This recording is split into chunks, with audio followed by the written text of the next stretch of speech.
Hello there, and a warm welcome to another edition of the Holiday and Cruise Clinic. This is the programme, of course, where you get answers to all your travel-related questions. Today we're going to be tackling cruise holidays, but before we do, if you've got a burning question for one of our travel experts, then please do get in touch. Our website is www.holidayandcruisechannel.co.uk. Click on Programmes, select the clinic page and submit your question to us online through the website. If you want to email us directly, it's clinic@holidayandcruisechannel.co.uk, and we'd welcome your postcards and letters as well to the Holiday and Cruise Channel, Cavendish House, Brighton Road, Liverpool, L22 5NG. Now, cruising has become a way of holidaying that more and more of us are choosing each and every year. But with an increase in popularity, has the cruising industry moved with the trending times? Well, to tell us more and to answer your cruise-related questions, I'm joined by Stephen Moffat from MSC Cruises UK. Stephen, good to have you with us. Hello. Now, we've got some impressive statistics here to say that 1.62 million cruises were taken last year by us Brits. Correct. And a figure that's more than doubled in the last 10 years. Yep. So the cruise market has well and truly changed. Yeah, and that figure will carry on to grow in the coming years to come. The reason I think for the extra capacity is the cruise lines obviously investing more and bringing out new ships, and the customers are wanting to cruise now. So the cruising part of the industry now is growing and growing compared to the other sectors, the package market and the flight only operators. So it's becoming increasingly more popular now for the consumer. So long may it continue. Absolutely. Do you think us customers at home who are looking for a different kind of holiday maybe are now becoming aware of that? Because I was just interested to what motivates people to actually think, go on a cruise holiday this year. Yeah, I mean, I've been in the industry for a number of years now, and I've seen the cruise industry over the last 10 years explode onto the travel scene. But also on the actual media as well. I mean, if you look at the newspapers now, the cruise adverts are everywhere now. It's on TV now. It's on radio. The actual, cruise sector now has grown massively, and it's on all forms of media now. Like today, we're on TV. 10 years ago, you may not have seen cruise on the TV at all. So it's growing and growing, and it's coming more focused on the consumer now because it's being shown in the media, different adverts. So it's increasing. Okay. And, Good. Tell us a little bit about how you got involved in the cruising industry then from a professional point of view. What's your background? Yeah, I mean, I started back in 1987, showing my age now. And the travel industry's changed a hell of a lot since then. Then it was just the standard package market, flights to your destination in a coach, taken off to the holiday destination where you're going to, and that was it. But now, obviously, you've got the web, which has changed a lot now, where people can DIY a dynamic package, take their flight-only components, repackage it with hotels and cruising. We're a bit more discerning as well, are we? Do you think now these days as well? Maybe we're looking for a little bit more than just people want the extra value for their money. They're more concerned about what they spend their money on. They want more for their money, more value. But I first entered cruising in 1998, and my first experience was actually seeing Jewel of the Seas out as Harwich, and I came into the car park there and just looked up this massive cruise ship. Like, oh my God, it was huge. You just think, how can that thing set sail? And it just got me hooked, and I was just like wowed by it then. And I thought, this is a great part of the sector I'd like to get into. So just got in from then. It's just seen massive growth now. All the cruise lines are bringing out so much more technology on board the ships now. The ships are becoming state of the art. The facilities on board are amazing. The entertainment, the quality, it's just going up and up and up the levels. All the cruise lines now are upping the level now, and the consumer's getting a great deal.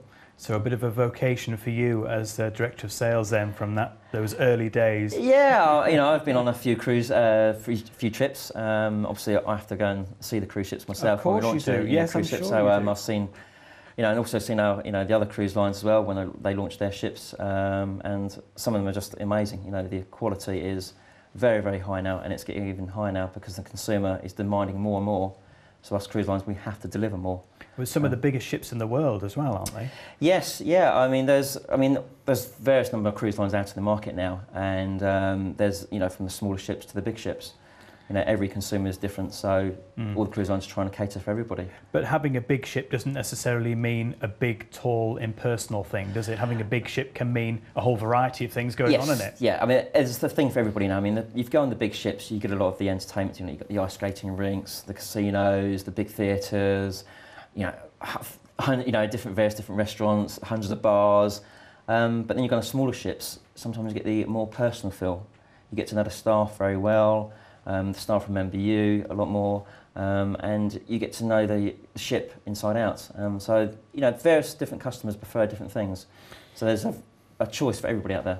People tell me from their letters and emails that they do like particular ships because there's a certain familiarity about them, isn't there? Yeah. There's the crew, which they like to get to know, hello, how are you, kind of thing, what we've been up to since I last saw you. Yeah, I mean... And the food and everything. Yeah, I mean, there's a massive, you know, on the cruise lines, a very high percentage of repeat customers. Because like you say, they like to go onto that ship all the time. Either it's the itinerary or just the ship. And the crew make them feel welcome. So they go on board and think, wow, yeah, I want to see something. And the crew do remember people's names and passengers. Go, hello, Mr. and Mrs. Smith, you're back on again. It's like, how do you remember me? Out of 2,000 people, they embark and disembark every week. So, you know, it's very, you know, familiar like that. We're not talking about cruising for the older generation anymore now, are we? It was something that, you know, you retired, you went on a cruise, that kind of thing, you know, and then you came home and settled down happily ever after. It's a bit different now, isn't it? Yes, years ago, I shouldn't say years ago, but it was very traditional cruising. You know, it's very like you had to wear a DJ every night, the women had to dress up. Very formal, you know, everybody still thinks it's like Titanic, you know, I shouldn't say it, but it was that sort of image. In one respect, yes, maybe, yes. not this, exclusive, but it's not that anymore now. It's so informal now. I mean, on the cruise line I work for, we do one formal night a week, so you can dress up, but it's not... Because I think that's quite important, isn't it? Because there's a certain tradition with that, and some people may enjoy taking the posh frock with them. It might be the only outing that my DJ would get. Yeah, exactly. Once a year. I mean, there is, you know, people do like to dress up. We're not stopping that, and but there are other cruise lines out there who it is part of their makeup that they have to be formal dressing, but that's up to them, and that's up to the customer to choose that product. But there are other products out there where you don't have to dress up. But over the last few years, that spell of that myth of you have to be formal has changed now. Various cruise lines have changed that. I think the three-star cruising has introduced that. The likes of Thompson Cruises, when they were here, Island Cruises, Ocean Village, they were aimed at the first-time cruising market. And now those customers have come on board and those myths have been dispelled. They're telling their friends, well, look, cruising's not like this anymore, come on board. And they're obviously going on to the bigger ships now, and those new customers are coming on board now, and they're dispelling those myths now. Of course, and not just the age group that's changed, but also the fact that families are more welcome as well now. Yeah, I mean, all the cruise lines now have massive on-board facilities now for the entertainment for the family. I mean, like Disney, you know, Disney's Disney, that speaks for itself. We have under 18 years old can come on free on our board our cruise ships. But all the other cruise lines now have various facilities. You know, like I mentioned before, the ice skating rinks now. All the children play areas, all the facilities, you know, the arcade games, all that. And also they run children's clubs now. All the cruise lines run children's clubs from 2 years up to 16. So the adults can leave their children in the children's clubs and then go off and relax and enjoy the ship or take a short excursion. So, and also you can do early dining for the children now. There's babysitting facilities on board. So it's almost a home from home, you know. So this is a very important question, I think. Now, we've talked about who's welcome and the kind of facilities on board. Where do you go? Where can you go on a cruise ship now? Anywhere in the world now. You know, I don't think there's, apart from a few countries now, I think most countries now you can go on a cruise ship now. The biggest destinations are obviously the Mediterranean. The Med is still very, very popular. And then obviously sailing out of the UK is very popular. But the destinations now, there's a lot of consumers now are going further afield now, we're finding as well, like down to the Caribbean now, Far East, Middle East, Abu Dhabi. So they're not just settling just for the Med now, they're looking to expand and go off the other different destinations. Well, we'll talk in a few moments' time about how cruise lines are adapting to demands and how things can change, considering that they've changed so much in the past couple of years. But Stephen, thanks very much for the moment. We'll be hearing more from Stephen in part 2 of today's clinic, but don't forget, if you have a holiday or cruise related question, then please do get in touch with us. Our website is www.holidayandcruisechannel.co.uk. Just click on Programmes, select the clinic page and submit your question to us online through the website. If you want to email us directly, you can do that too via the email clinic@holidayandcruisechannel.co.uk, and traditional postcards and letters as well to the Holiday and Cruise Channel, Cavendish House, Brighton Road, Waterloo, Liverpool, L22 5NG.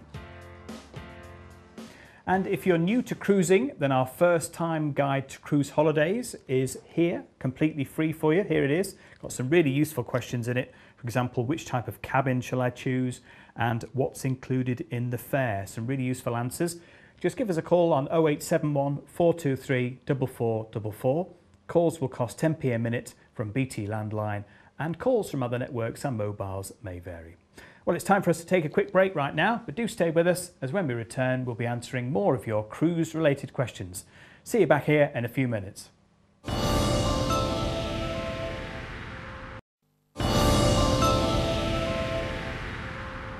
Hello and welcome back to the Holiday and Cruise Clinic. This is the programme where we tackle your questions and dilemmas on the various aspects of holidaying and cruising. Remember, this is your programme and we'd really love to hear from you.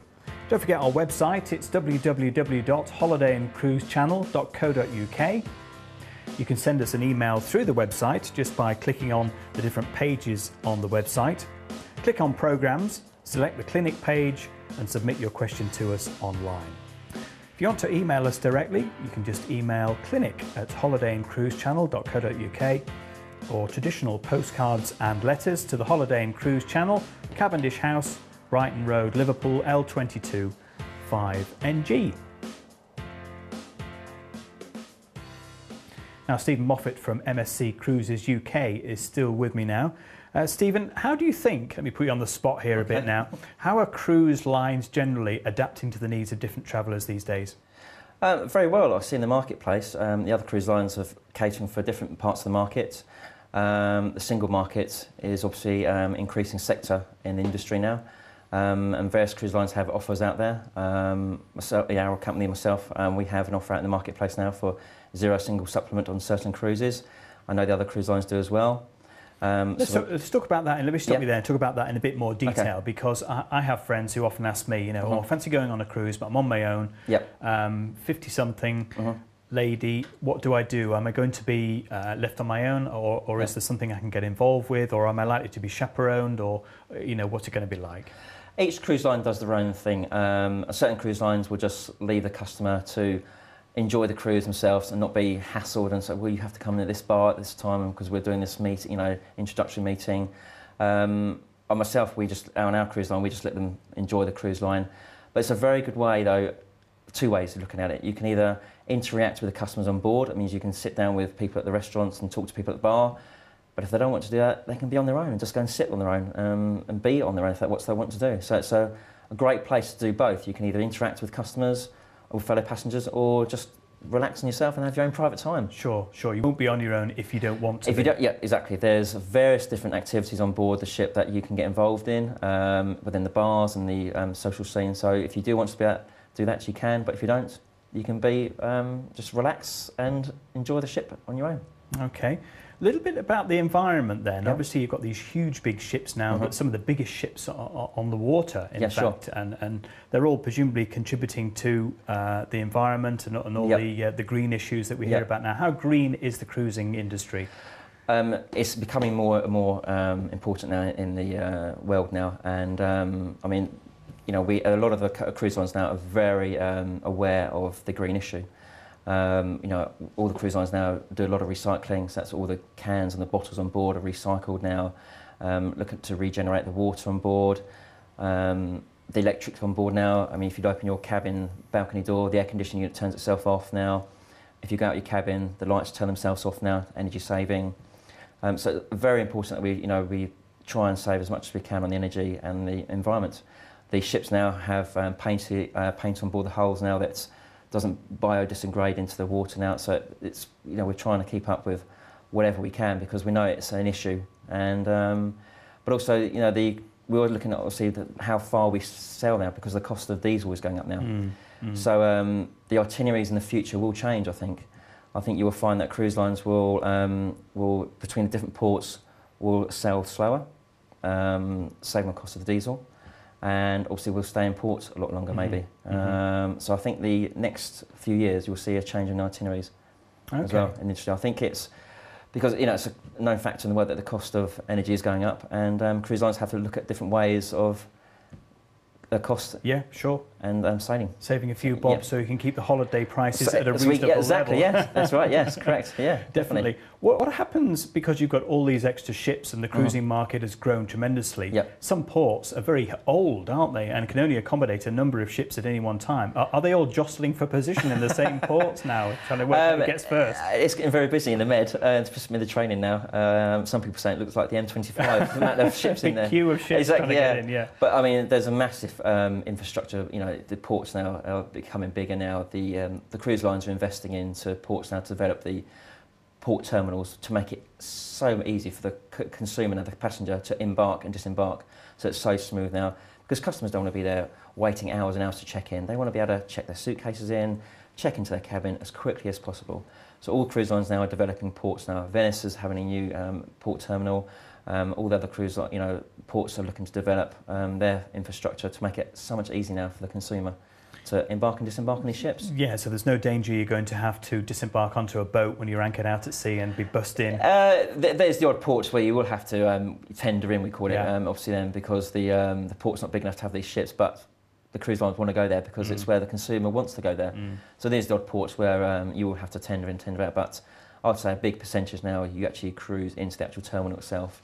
And the facilities there are improving, and the bigger the cruise industry grows, the more these ports are going to invest into developing the terminals. And just make sure you're ready for when the tender leaves to go back to the boat, or indeed the ship is ready to leave. Yeah, I've heard a few people have obviously been ashore, had a few glasses of the vino, and forgotten that they have to be at the port to get their tender back. And I hate to ask what happens to those people. The ship. We try, and obviously I think all the cruise lines try and if they can get them on board, but if not, they have to sell, I'm afraid.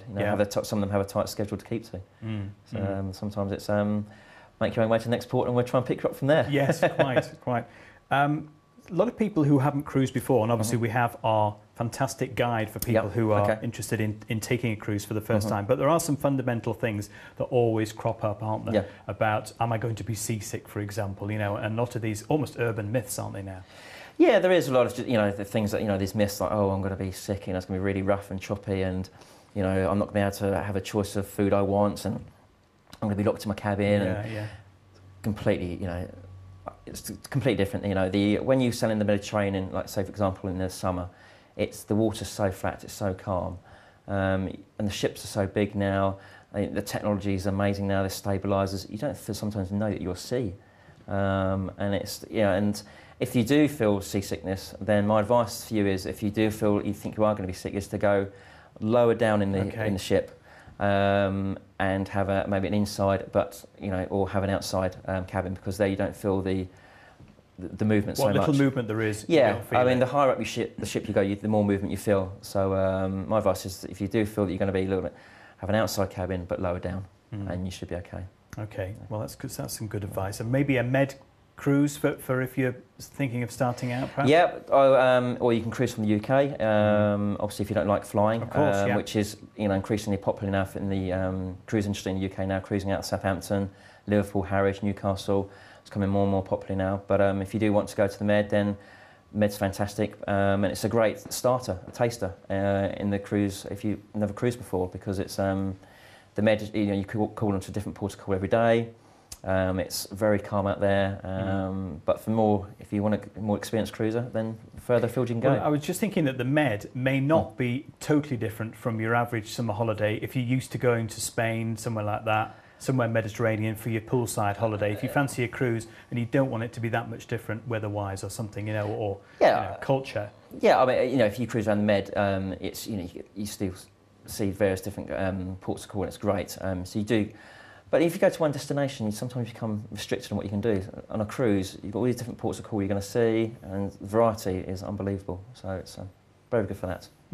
And You say the standards have improved now, and the availability of different food has improved, and the choice seems to be a lot better. And you can talk from some personal experience, of course, can't you? Yeah, I mean, I've went on board a number of cruise ships now, and the food is amazing. I mean, the menus are, there's so much choice now on board. We've got specialty restaurants on board the cruise ships now. You can have Chinese, Japanese, then you've got your hamburger and chips, pasta. It's just a massive variety, and a big portion of the passengers who go on a cruise come back and say, I need to go on a diet. It's such a wide variety of choice. I mean, you've got the buffet restaurants that are open virtually all night long, so you can eat 24 hours a day. And it's just a wide variety of choice. I mean, you've got the buffet restaurants where you can help yourself, or you can have the traditional restaurants where you sit down and you have the waiter service. So it's so much flexibility. I mean, on most cruise ships now, you can eat 24 hours a day and eat what you like. So you've heard it there, folks. Just don't worry about having the diet when you leave your holiday. Have the diet before you go. Make room, yeah, because the variety and the standard of food is amazing. And the quality is fantastic across all cruise lines now. The food is a very high quality, and you're getting 5-star service. It's amazing value, amazing value. What about your family? Have you taken the family on board? Yeah, I have been. Yeah, I've been on board with my wife, so I had to persuade her to come on board. What was her introduction to cruising like? Did you have to work hard to suggest the idea? Yeah, I had to like, come on, it's really, it's a really good holiday. And okay, well, been on the one ship going around, and I was like, well, no, come on board, experience it. So when she came on board, she was blown away because the service facilities on board, and the different ports of call you go to, the variety, but also it's good because you meet different people on board as well. You can meet different people when you sit down for dinner. You get to speak to different people. But if you don't want to sit on a table with other people, you can have a separate table for two or your party. But it's good for social because you meet so many people on board the cruise ship. You're going around meeting different people, so it's. But then you can have the privacy as well. Yeah, I mean, in as much as we were saying about people going back to the same ships again to meet the same crew, they like to go because they meet the same people again, and they arrange to meet up again on the ship, don't they? So many people I know, that go in groups of them, go on holiday together, and it's like, then they tell their friends, and they want to go, and you start getting groups of 50, 60, 70, 80 people, 100 people at a time, and it's like, wow. Stephen, thanks very much indeed. Good advice. And don't forget, if you're new to cruising, then we have our first-time guide to cruise holidays available. Simply give us a call on 0871 423 4444. Calls will cost 10p a minute from BT landlines, and calls from other networks and mobiles may vary. Well, that's all we've got time for in this edition of the Holiday and Cruise Clinic. Don't forget, we're here to help you, so please do get in touch with any holiday or cruise-related questions, and we'll get through to the travel gurus on the next case for you. Until then, next time, from myself and all the team, take care, goodbye.